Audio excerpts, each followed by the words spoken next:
Freak the Mighty. Chapter 13. American Chop Suey. I used to think that spooky stuff about Friday the 13th was just a pile of baloney, but now I'm getting my own personal introduction to what can happen. It's October, and so far things have been going pretty good.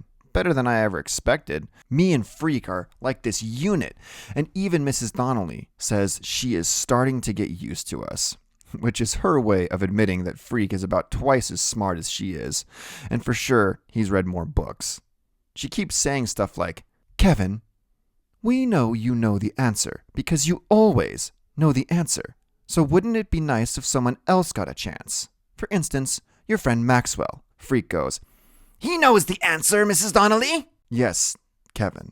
And I'm sure you're correct because you're always correct. But for a change, I'd really like to hear Maxwell speak for himself."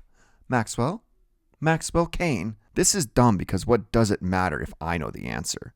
If I don't know, then Freak will tell me, and he'll say it in a way I can understand, which is a lot better than Mrs. Donnelly can do. So what I do, I just shrug and smile and wait because I know she'll get tired of asking and move on to the next. As a matter of fact, I do know the answer. The reason Johnny Tremaine got mad and hateful is because he burned his hand in a stupid accident. And I know about that because Freak has been showing me how to read a whole book, and for some reason it all makes sense. Where before, it was just a bunch of words I didn't care about. My reading skills tutor, Mr. Meehan, he says stuff like, "Max, the tests have always shown that you're not dyslexic or disabled, and this proves it. As you know, my personal opinion has always been that you're lazy and stubborn and you didn't want to learn. So if hanging out with Kevin somehow improves your attitude and your skills, that's great. Keep up the good work." It was Mr. Meehan who had a word with Mrs. Donnelly, and that's why she finally gave up on trying to make me talk in class, and instead, she waits until study hall, where she can ask me the same questions alone, and I tell her the answers. She still doesn't get it, though, because she always goes, "But Maxwell, if you can speak to me, then you can speak to your classmates, right?" Wrong. Big difference. I can't explain what it is, except that my mouth shuts up when there's more than one or two people, and a whole classroom full, forget it. Okay, you're shy about public speaking, but how does that apply to writing down the answers? If you can read, then you can write, right? Wrong again. The reading stuff Freak helped me figure out by showing how words are just voices on paper. Writing down the words is a whole different story. No matter what Freak says, writing the stuff down is not like talking. And my hand feels so huge and clumsy. It's like the pencil is a piece of spaghetti or something, and it keeps slipping away. Mrs. Donnelly says, okay for now. She's satisfied I can read. But we'll really have to work on this writing thing, won't we, Maxwell? And when she says that, I just nod and look away, because inside I'm thinking, forget it. No way. Like Freak says, reading is just a way of listening.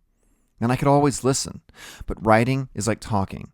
And that's a whole other ballgame. Anyhow, what happens first on Friday the 13th? We're in homeroom when this note comes from the principal's office. "Maxwell Kane, your presence is requested." Oop. So Freak and I get up to go, and the teacher says, "No, Kevin, you stay here. Mrs. Addison was very specific. Maxwell is to go alone." Freak starts to smartmouth her, then he changes his mind and he nudges me and whispers, "Just give him name, rank, and serial number. Deny everything. You aren't back by 1000 hours. We'll organize a search and rescue mission." He offers to lend me his dictionary in case I want to try out any big words on Mrs. Addison. But I'm already so worried about being called in alone. All I can think is they're going to put me back in the learning disabled class. I've already decided I'll run away if they do that. I'll go live in the woods somewhere and jump out and scare people. Anyhow, I don't take Freak's dictionary along because my hands are trembly and I might drop it. Or Mrs. Addison might ask me a word and I'll forget how to look it up and prove I'm still a butthead goon. Mrs. Addison is waiting outside her office, like she does. And she's trying to smile, but she's not really a smiling kind of person, and I can tell this is serious. Whatever it is. Like maybe somebody died. I go, "Graham, is Graham okay?" Yes.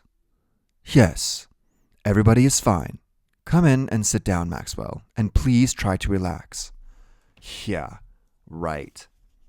Mrs. Addison is sitting there in her big chair, and she's looking up at the ceiling, and she's looking at the floor and at her hands, and finally, she gets around to looking at me. This is rather difficult, Maxwell. I don't know where to begin. First, let me say we're all very pleased with your progress. It's nothing short of miraculous, and it almost convinces me you knew how to read at your level all along and for some reason keeping it a secret. I'm not really hearing what she's saying because there's like this little bird floating around inside my chest and it makes me blurt out, "Putting me back in LD, right?" Mrs. Addison comes over and pats me on the shoulder. I can tell it makes her nervous touching me, but she does it anyway, and she goes, No, nothing like that. This has nothing to do with school, Maxwell. This is a personal situation. Because if I have to go back in the LD class, I won't. I just won't. I'll run away. I will. Maxwell, this is not about your class work or even about school. This is about your father. My father? Which makes me wish all of a sudden I'd done something wrong and Mrs. Addison was just giving me a detention. She takes a deep breath and folds her hands together like she's praying, and she says, "A request has been forwarded to me from the parole board. A request from your father, Maxwell. Your father wants to know if..." I don't want to hear it! I jump up and cover my ears, holding my hands real tight. I don't want to hear it! Don't want to hear it! Don't! What happens when you go nuts in the principal's office? She calls in the school nurse, and the two of them are trying to hug me and calm me down, and it's like I'm back in daycare or something. Maxwell, Mrs. Addison is saying. She's trying to pry my hands away from my ears. Maxwell, please forget about it, okay? Forget I said it. You don't have to do anything you don't want to do, okay? And I'll make sure of that. I promise. I swear on my honor, he can't make you do anything you don't want to do. I'm going to make that very clear to the parole board and to his lawyer. Very clear indeed. Finally, I take my hands off my ears, which wasn't really working because I could still hear everything they said in big surprise. I'm sitting in the corner of the room, down on the floor with my knees all hunched up, and I don't even remember how I got there. It's like I blanked out or something. And the nurse is giving me this cup of water, and the weird thing is she's crying.